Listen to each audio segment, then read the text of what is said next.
तो अब हम लोग देखते हैं कि electric potential due two point charge. तो एक पॉइंट चार्ज की वजह से इलेक्ट्रिक पोटेंशियल का फॉर्मूला क्या होता है। तो हम लोग मान लेते हैं कि हमारे पास एक पॉइंट चार्ज है।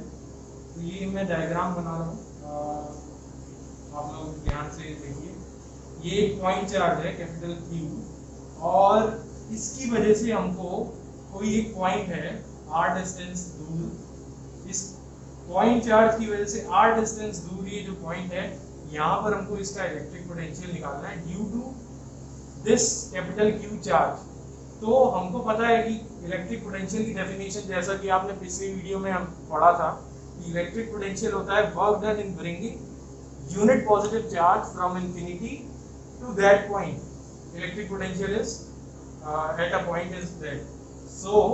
तो हम लोग ये कर सकते हैं कि एक स्मॉल चार्ज यहाँ पर Q हमने ले लिया, जिसको हमने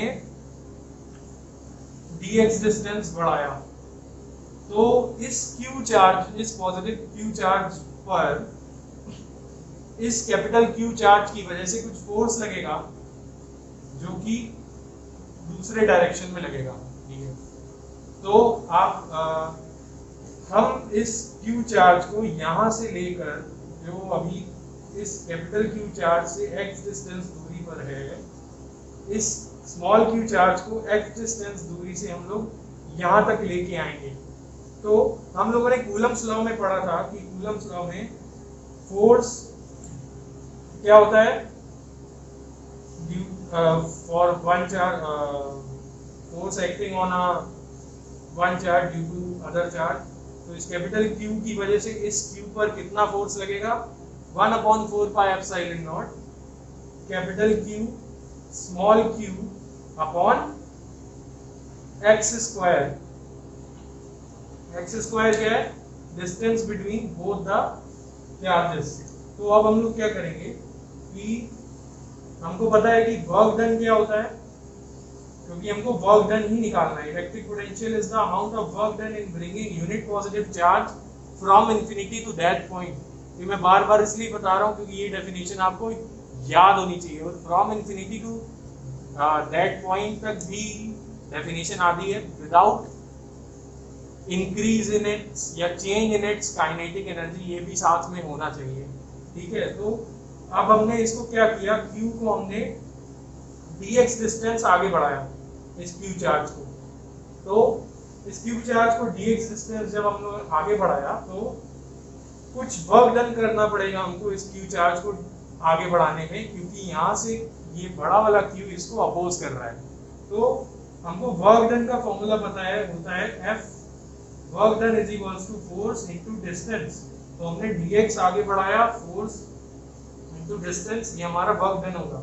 ये आप याद रखिएगा क्योंकि थोड़ी देर बाद हम इसको रब कर देंगे तो फिगर बना रहेगा, आप ये स्टेप्स नोट करते रहिएगा क्योंकि ये डेरिवेशन है, आप भूल जाएंगे। आप स्क्रीनशॉट ले सकते हैं, आप स्क्रीनशॉट भी ले सकते हैं।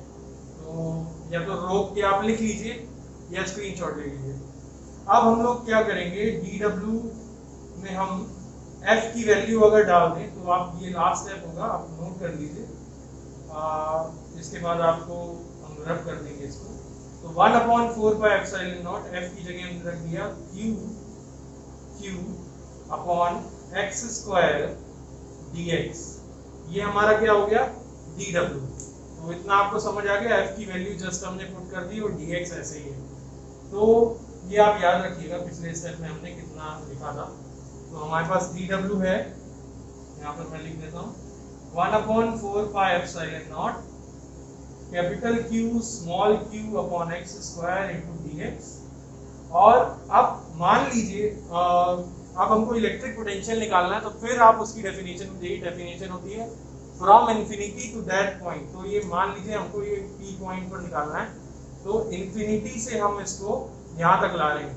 तो इन्फिनिटी, तो x को हम लोग x की लिमिट क्या रहेगी, वर्क डन क्या हो जाएगा, will be 1/4 pi epsilon not q x के टर्म्स में हम इसको इंटीग्रेट करेंगे तो 1/x स्क्वायर dx, और इंटीग्रेशन जब किया तो ये infinity to that point, infinity से कहाँ तक हम इसको ला रहे हैं, r तक। तो हम इन्फिनिटी से इसको लेके आएंगे r तक, और यहाँ पर माइनस का साइन रहेगा dx में, क्योंकि वर्क डन इज हम लोग ये वर्क डन हो रहा है अगेंस्ट द सिस्टम, इसलिए यहाँ पर dx में माइनस का साइन रहेगा। तो इतना आपको समझ आ गया। अब हम लोग इंटीग्रेशन जिनको जिनको आता है उनको पता होगा कि 1/x² का इंटीग्रेशन होता है 1/4πε0। ये लास्ट स्टेप है, ये आप लोग प्लीज नोट कर लीजिएगा क्योंकि हमको इरेज करना होगा फिर। तो इंटीग्रेशन अगर हमने कर दिया तो ये हो जाएगा x⁻² + 1 अपॉन -2 + 1। ये है हमारा इंटीग्रेशन, और लिमिट क्या है, lower limit is infinity and upper limit is r। तो इतना आप लोग नोट कर लीजिए या स्क्रीनशॉट ले लीजिए। आगे बढ़ते हैं। आगे हमारा है, अभी हम लोगों ने इंटीग्रेट कर लिया है, तो हमारे पास आया था ये, अगर आपको याद हो, 1/4πε0 q, और उसका इंटीग्रेशन जब हुआ था तो वो हो गया था x⁻−1 और अपॉन में आ गया था -1, और ऑलरेडी हमारे पास -dx का माइनस का साइन था, तो ये माइनस और माइनस साइन तो हो गया प्लस, और x⁻−1 अगर हम नीचे लिख दें तो अगले स्टेप में हम इसको वर्क डन को क्या लिख सकते हैं, 1/4πε0 q upon x, minus minus plus हो गया और अपॉन में आ गया x। तो ये हमारा फॉर्मूला है किसका, work done in bringing q charge from infinity to a point p which is r distance apart from the point charge. तो ये लास्ट स्टेप है इसके बाद वाला, तो आप लोग ये फॉर्मूला याद रखिएगा। अब हम फाइनल अपना फॉर्मूला लिखने जा रहे हैं। तो गोइंग बाय द डेफिनेशन, हम लोग को डेफिनेशन पता है कि वह electric potential is work done in bringing unit positive charge. अभी हम लोग कौन सा चार्ज लेके आए हैं, Q।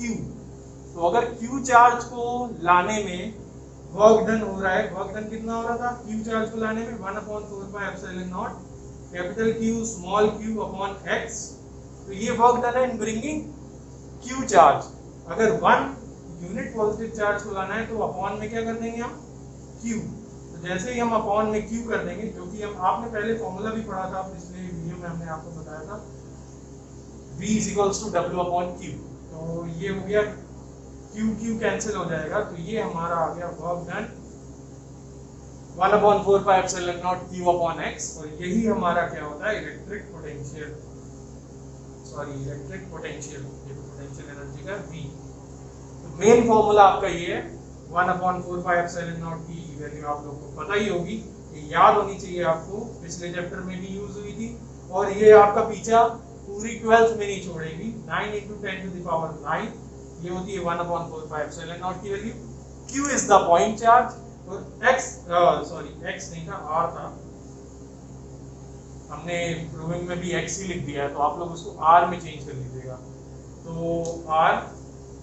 R is the distance from the point charge for which we are finding the electric potential। तो होप करते हैं कि आपको समझ आया होगा। नहीं समझ आया तो कुछ स्टेप्स में तो आप कमेंट्स में लिख सकते हैं और आप पूछ सकते हैं हमसे, और बताइएगा आपको वीडियो कैसा लगा। Thank you.